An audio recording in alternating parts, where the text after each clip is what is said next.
સહજાત્મ સ્વરૂપ પરમ ગુરુ. આ મોટા દિવસો છે. આમ તો શ્રાવક શ્રાવિકા સાવ નાનું તપ છે, સાવ સહેલું તપ છે. કે જમી લે ને પછી પહેલાં તો જેટલું જોઈએ એટલું જ લે. કદાચ પીરસાઈ જાય વધારે તો રોટલી વધારે આવી ગઈ તો ભાત ઓછા ખાય, શાક વધારે આવી ગયું દાળ ઓછી ખાય, પણ એઠું ન મૂકે. એટલે થાળી ધોઈને પીવાની. વ્યવહારે તો એમ કહેવાય છે કે બધા જમતા બેસે જમવા અને એઠું ન મૂકે ને તો દુનિયાની વસ્તી અત્યારે છે ને 3 ગણી થઈ જાય ને તો બધાને પેટ ભરાય એટલું અનાજ છે. બધું વેડફાઈ જાય છે. એમાં હવે તો અનાર્ય સંસ્કૃતિ આવી, બુફે સિસ્ટમ. અડધું ખાય ને અડધું જાય અઠવાડિયામાં. આ તો વ્યવહારની વાત કરી. વ્યવહારે પ્રેરિતે પરમાર્થને તે વ્યવહાર સમજ છે.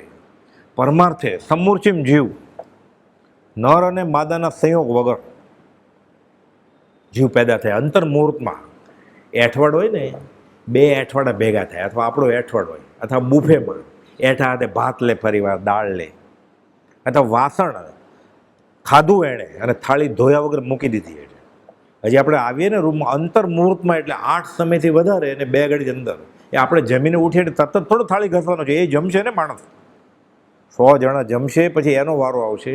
પછી 2:30-3 વાગે સાંજની રસોઈ કરતાં પહેલાં વાસણ ઉટકશે ચાલુ નળે. ત્યાં સુધીમાં તો અનંત જીવ પેદા થઈ ગયા હોય. વાંચીએ ને ગણાય નહીં એટલા. કેવા સમૂર્ચિમ ઘોડો, સમૂર્ચિમ ગાય, સમૂર્ચિમ માણસ હોય. માણસ અપર્યાપ્ત ઇન્દ્રિય હોય. એ કોઈ ઇન્દ્રિય ન હોય, મન હોય જ નહીં. સમૂર્ચિમ, સમ એટલે આજુબાજુથી આવ્યું, મૂર્છિમ ભેગું કર્યું. આજુબાજુના પૂતગલો ભેગા કરીને એવા ભારે કર્મી આત્મા એમાં સંચરે અંતર્મુહૂર્તમાં, નર અને માદાના સંયોગ વગર. એ સમૂર્ચિમ ઘોડો હોય, પણ પૂંછડું ન હોય ને 4 પગ ન હોય, હોય ઘોડો.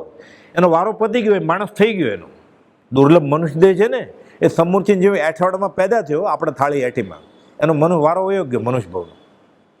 પછી જશે ક્યાંય પણ કર્મ પ્રમાણે. એમાં આપણે નિમિત્ત ન બનીએ. એટલે સાવ સહેલું છે. પોતે જ ખાધું, આંગળા ચાટતો હતો, એટલે બીજાનું એઠું કંઈ ખાવાનું નથી. એ થાળી થોડુંક પાણી લઈ સાફ કરી થાળી ધોઈને પીવાની.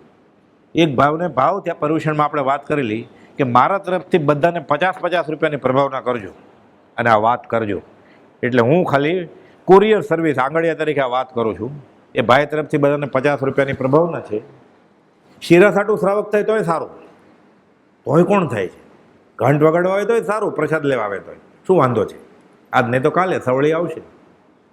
એટલે એ ભાઈ તરફથી, મુમુક્ષુ તરફથી 50 રૂપિયાની પ્રભાવના છે. અને થાળી ધોવાની, પછી પ્રભાવ ન હોય તોય ધોવાની, અને પછી ઘરે જઈને ધોવાની. આમાં કંઈ મોટું તપ નથી. કાંઈ પોતાનું જ ખાધેલું છે, પોતે જ ઘરે બનાવેલું છે. ઘરમાં રસોઈ હોય, પોતે જ એઠું કર્યું છે. બીજા કોઈ સાથે તો જમવાની જ બનાવી છે. એક થાળીમાં 2 જણાએ કોળિયા આપવાની, સિપ્સ લ્યો, બાઇટ લ્યો, બનાય છે. આ બધું અનાર્ય પ્રદેશના સંસ્કાર છે, અહીંયા ન ચાલે. આ અભણનું કામ છે, ભણેલાનું કામ નથી. સિપ્સ ને બાઇટ લ્યો, પણ ભણ્યો છે ને ગણ્યો નથી, એટલે આવું થાય બધું. આ આધુનિકતાને નહીં, આ નરકે જવાના બોલ છે બધા. એટલે પીરસતી વખતે બધા એકબીજાને મોઢામાં મૂકે ને, તાણે નહીં કરવાની. લ્યો લ્યો લ્યો, તાણ શું કરવાની હોય? ખાવા આવ્યો છે અહીંયા, અને ભૂખે ઉઠવાનો જ કોઈ તાણ ન કરે તો લ્યો લ્યો, હજી લ્યો. આ મોટા દિવસોમાં તો ઉણોદરી કરવાની છે. તપ ઉપવાસ ન થાય તો કાંઈ નહીં, આંબેલ ન થાય તો કાંઈ નહીં, કરવાનું છે. થાય તો પાછું એમ નહીં કે કાંઈ નહીં. ઉણોદરી તો કરો, કોઈને કહેવાનું નથી. હું 5 રોટલી રોજ ખાતો અને આજે 4 ખાતો, ઉણોદરી થઈને કોને ખબર પડે? ખાલી જ્ઞાની અને પોતે જ જાણે ઉણોદરી તપ કર્યું જ કે નહીં, બાકી કોઈ ન જાણે. કોઈને કહેવાનું જ નથી. અને થાળી ધોઈને પીવાની. આ નિયમ લેવાનો. હમણાં તો પ્રભાવના દાખલ. સહજાત્મ સ્વરૂપ પરમ ગુરુ. શ્રાવકો, મુમુક્ષુઓ જમીને થાળી ધોઈને પીતા હોય છે. માહણોના કરનાર સર્વજ્ઞ વિતરાગે સૂક્ષ્મમાં સૂક્ષ્મ જીવોની દયા પાળવા ઉપદેશ્યું છે. ભગવાન જિનેશ્વરે જડ અને જીવનો સૂક્ષ્મ જ્ઞાનનો વિચાર કર્યો, અને તેવો તેટલો સૂક્ષ્મ વિચાર અન્ય દર્શનમાં છે નહીં. મૂંગા અબોલ પશુઓ, પંખીઓની દયા રાખવી, કૂતરાને રોટલો કે ગાયને ઘાસ અને પંખી કબૂતરને ચણ નાખવી વગેરે આર્ય સંસ્કૃતિમાં પેઢી દર પેઢીથી એક સંસ્કાર તરીકે રોપાયેલું હોય છે. ગાય ભેંસ માટે પાણીના હવાડા કરવા, પંખીઓ માટે પાણીની વ્યવસ્થા કરવી એ મૂળમાં તો દયાની લાગણી પોષવા અનુમોદનીય જ છે. માર્ગનુસારીના ગુણો છે અને અનુકંપા ગુણ પ્રગટવાનું એક નિમિત્ત છે. જીવદયાની વાત બધા જ આર્ય ધર્મોમાં કહે છે, પણ આ સ્થૂળ બાદર દયાની વાત છે. વિતરાગ માર્ગમાં તો સર્વ પ્રકારે જીનનો બોધ, દયા નિર્મળ વિરોધ અને પુષ્પ પાંખડી જ્યાં દુભાય, જીનવરની ત્યાં નહીં આજ્ઞાય. ગૃહસ્થ વ્યવહારમાં પણ બનતા પ્રયત્ને જીવ બચાવવા એ શ્રાવકનું ધ્યેય છે. ચાઈને જીવ હણવા તો સપનામાં પણ ન ઈચ્છે. સર્વજીવની રક્ષા કરવી, જીવો અને જીવવાદીઓ એ ભગવાન મહાવીરનો બોધ છે. આત્માના પરમ સુખનું કારણ આ દયા છે. અભયદાન સાથે સંતોષ, દેવો પ્રાણીને દળવા દોષ. અભયદાન એ બધા દાનોમાં શ્રેષ્ઠ દાન છે. મોક્ષમાળાના શિક્ષાપાઠ 29 સર્વજીવની રક્ષાના પાઠમાં કૃપાળુદેવે પ્રકાશ્યું કે બીજાને પણ યુક્તિ પ્રયુક્તિથી આ અંગે બોધ કરવો. એમ પણ ભાવના ભાવવી કે અનાર્ય જેવાને યુક્તિક ન્યાયથી આ પ્રકારની શિક્ષા આપવાનો વખત આપણને જો મળે તો આપણે કેવા ભાગ્યશાળી. જીવ અંગે સૂક્ષ્મ જ્ઞાન અને સૂક્ષ્મ એકેન્દ્રિય જીવોની રક્ષાનો બોધ એકમાત્ર વિતરાગ દર્શનમાં જ જોવા મળે છે. સૂક્ષ્મ એકેન્દ્રિય જીવો જે અંગે ઘણે ભાગે આધુનિક વિજ્ઞાન પણ અપૂર્ણ અને આંશિક જ્ઞાન જ ધરાવે છે, તે જીવોની પણ દયાની અહીં વાત છે. માહણોના કરનાર એવા જીન પરમાત્માએ સંપૂર્ણ જ્ઞાનથી નાનામાં નાના જીવોને જાણ્યા અને જીવ હિંસાથી બચાવવા બોધ કર્યો છે. હાલવામાં, ચાલવામાં, બોલવામાં, રસોઈ કરતા, ખાતા પીતા, નાતા ધોતા, વસ્તુ લેતા મૂકતા, લઘુશંકા કે દીર્ઘશંકા કરતા, આજીવિકા અર્થે કમાવા જતા, કમાતા અને જીવનના પ્રત્યેક વ્યવહારમાં યત્નપૂર્વક વર્તવાનો બોધ જીવદયા અર્થે જ છે. ઠંડા પાણીએ નાહી ધોઈને શરીર પવિત્ર કરવાની વાત અન્ય દર્શનોમાં છે. અહીં તો પાણી પણ યત્ન અને ઉપયોગપૂર્વક વાપરવાનો બોધ છે. આત્માને કોમળ પરિણામ કરી અહિંસા અને દયાની લાગણીએ પવિત્ર કરવાનો હેતુ છે. લોકના સર્વજીવોનું હિત તેમાં સમાયેલું છે. સ્વ પર હિત આ દયા પાળનાર અને જેના પ્રત્યે દયા પળાય એ બંનેનું હિત કરે છે. બધા જીવોને જીવવું ગમે છે અને મરવું અળખામણું લાગે છે. સર્વજીવને પોતાના આત્મા સમાન ગણવાનો બોધ છે. સર્વાત્મામાં સમદ્રષ્ટિ દ્યો. સાધક તો આશ્રવ નિરોધથી આત્માને દમે છે. હવે મૂળ વાત થાળી ધોવાની. અહીં સમૂર્છિમ જીવોની હિંસા ટાળવા આ બોધ છે. પ્રજ્ઞાપના સૂત્ર, ગોમટસાર, ધાવલા વગેરે ઘણા શાસ્ત્રોમાં આ અંગે વિસ્તૃત માહિતી મળી આવે છે. સૈદ્ધાંતિક રીતે સમૂર્છિમ જીવો માણસ કે પશુ એટલે કે ઘોડો કે ગાય પણ હોય, છતાં તેઓને મન નથી, ઇન્દ્રિયો પણ અપર્યાપ્ત, વિકાસ ઘણે ભાગે રૂંધાઈ ગયો છે. તેથી સીધા મોક્ષે જઈ શકે નહીં. કાંઈ અભવી નથી, પણ મોક્ષે જવાની સામગ્રી ખૂટે છે, તેથી સીધા મોક્ષે ન જઈ શકે. આટલા સૂક્ષ્મ જીવો પણ મનુષ્ય કે પશુ હોય કે મનુષ્ય કે પશુ કહેવાય તે હૈયે આ ભૂમિકામાં ન પણ સમજાય. પણ અત્યાર પૂરતું તહત્તી કરી જીવદયા પાળતા જ્ઞાન આવરણો ઘટે અને જ્ઞાનનો ઉઘાડ થતાં અત્યારે જે નથી સમજાતું તે આગળ ઉપર સમજાતું જશે. થાળી ધોઈને પીવાનો બોધ અને એઠા વાસણો પડી ન મૂકવા તે સૂક્ષ્મ સમૂર્છિમ જીવોની રક્ષાને અર્થે છે. સમૂર્છિમ જીવ મુખ્યત્વે આ જૈન પરિભાષાનો શબ્દ છે. નર અને માદાના સંયોગ વિના એટલે કે મા અને બાપ વિના જ જન્મે એવા એ જીવો જ્ઞાનીએ જ્ઞાનમાં દીઠા અને એ અંગે બોધ કર્યો. આ સૂક્ષ્મ અતિ સૂક્ષ્મ સમૂર્છિમ જીવો મનુષ્ય અને તિર્યન યોનિમાં ઉદ્ભવે છે. સમ બધેથી ચારે બાજુથી પૂતગલ ગ્રહણ કરી શરીરના અવયવો બનાવે, તેથી સમૂર્છિમ કહેવાયા. સામાન્ય માનવીને નરી આંખે કે લેબોરેટરીમાં આધુનિક માઇક્રોસ્કોપમાં પણ આ કંઈ દેખાય નહીં. માત્ર કેવળ જ્ઞાનીઓ અને વિશિષ્ટ અવધિજ્ઞાનીઓ જ તેને જોઈ શકે. મરેલા કલેવરમાં આ જીવો 2 ઘડીની અંદર ઉત્પન્ન થઈ જાય છે. આ જીવોના ઉત્પત્તિ સ્થાન અંગે શાસ્ત્રમાં વિધાન છે કે 101 જેટલા ક્ષેત્રોમાં આ સમૂર્છિમ જીવો ઉત્પન્ન થઈ શકે.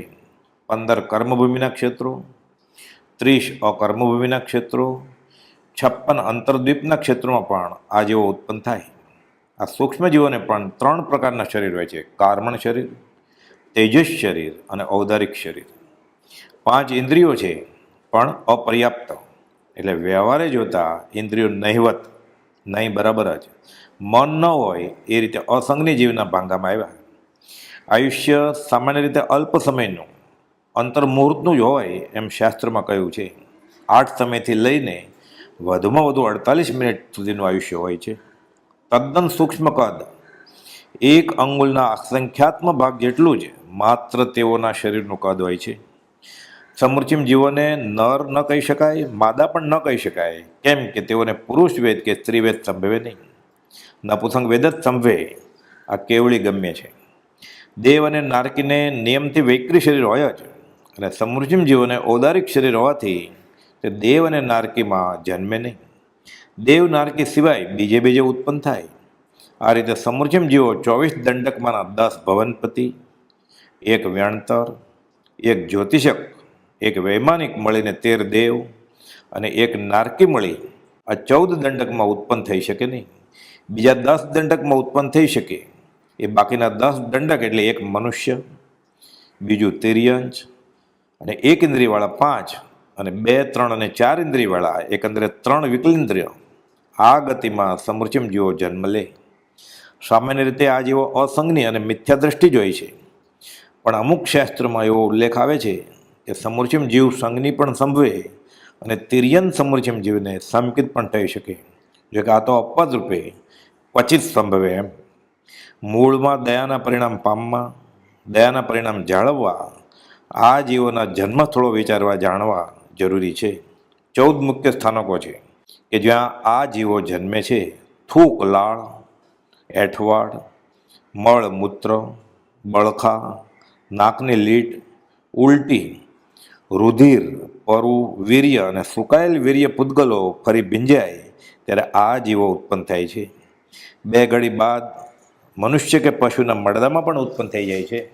મળદું કોલ્ડ સ્ટોરેજમાં રાખવાથી રંગ, રૂપ કે વાસ ભલે ન બદલે, પણ સૂક્ષ્મ ફેરફારો અને સમૃચિમ જીવોનું ઉત્પન્ન થવું એ સૂક્ષ્મ જ્ઞાનનો વિષય છે. રસોડામાં એઠા વાસણો પડ્યા હોય ત્યાં અને બધા ગંદકીના સ્થાનકોમાં, જેવા કે નગરની ખાળ ગટરમાં, કચરા પેટીમાં કે જ્યાં જ્યાં કોહવણ થતું હોય ત્યાં સમૃચિમ જીવો તુરત જ ઉત્પન્ન થાય છે. ટોયલેટમાં, બાથરૂમમાં અને સ્ત્રી પુરુષના સંયોગ વેળા પણ આ જેવો ઉત્પન્ન થઈ જાય છે. થાળી ધોઈને પીવાનો નિયમ કડકાઈથી પાળતા આ જીવોને હિંસાના નિમિત્ત બનતા અટકી શકાય છે. દયાની લાગણી પોષાય છે.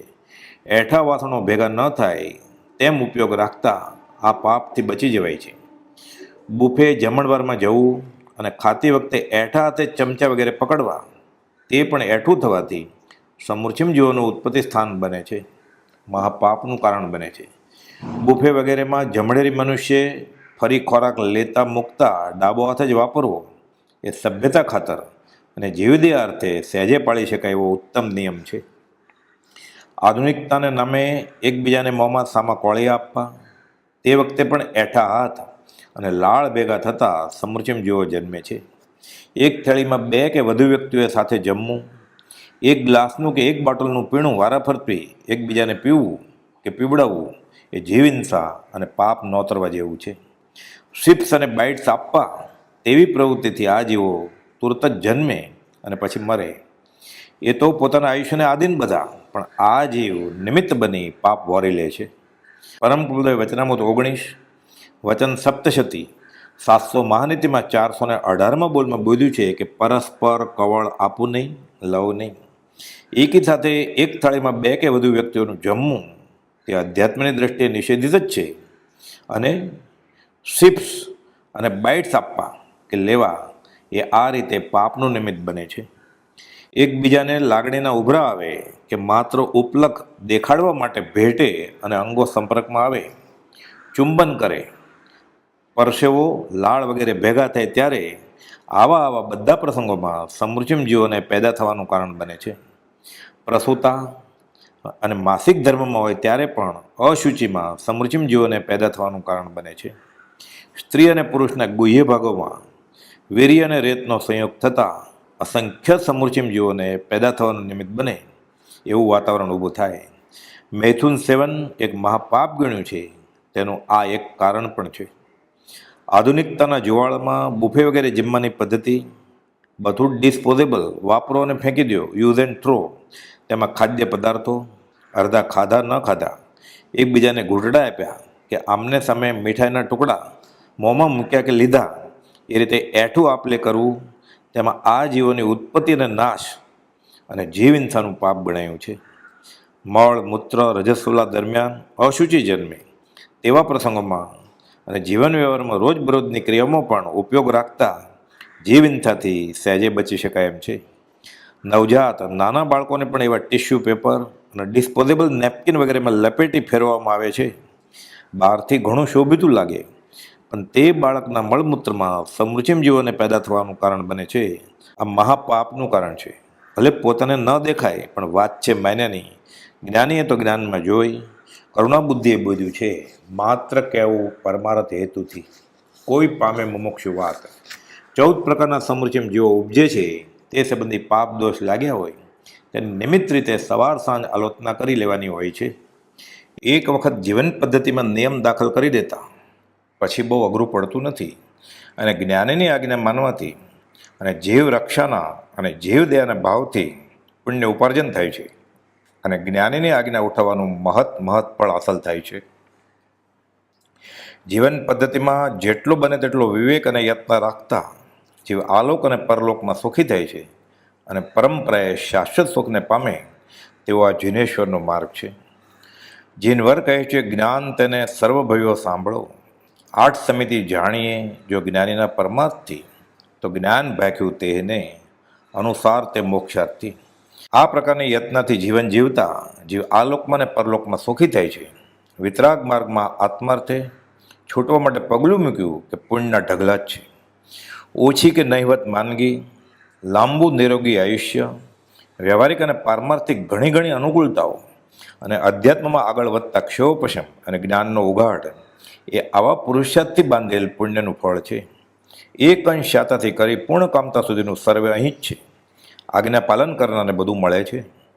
વચનામૃત 55માં કૃપાદેવ બોધ્યું છે કે આત્મા વિનયી થઈ, સરળ અને લઘુત્વ ભાવ પામી, સદૈવ સત્પુરુષના ચરણ કમળ પરથી રહ્યો, એટલે કે આજ્ઞામાં રહ્યો, તો જે મહાત્માઓને નમસ્કાર કર્યો છે તે મહાત્માઓની જે જાતિની રિદ્ધિ છે તે જાતિની રિદ્ધિ સંપ્રાપ્ય કરી શકાય. અનંત કાળમાં કાં તો સત્પાત્રતા થઈ નથી, અને કાં તો સત્પુરુષ કે જેમાં સદગુરુત્વ, સત્સંગ અને સત્કથાએ રહ્યા છે તે મળ્યા નથી. નહીં તો નિશ્ચય છે કે મોક્ષ હથેળીમાં છે. ઈશત પ્રાગભારા એટલે સિદ્ધ પૃથ્વી પર ત્યાર પછી છે. એને સર્વશાસ્ત્ર પણ સંમત છે. આગળ કહે છે, મનન કરશો, કેમ કે આ કથન ત્રિકાળ સિદ્ધ છે. આપણને આ બધા સાધનો તો મળ્યા જ છે.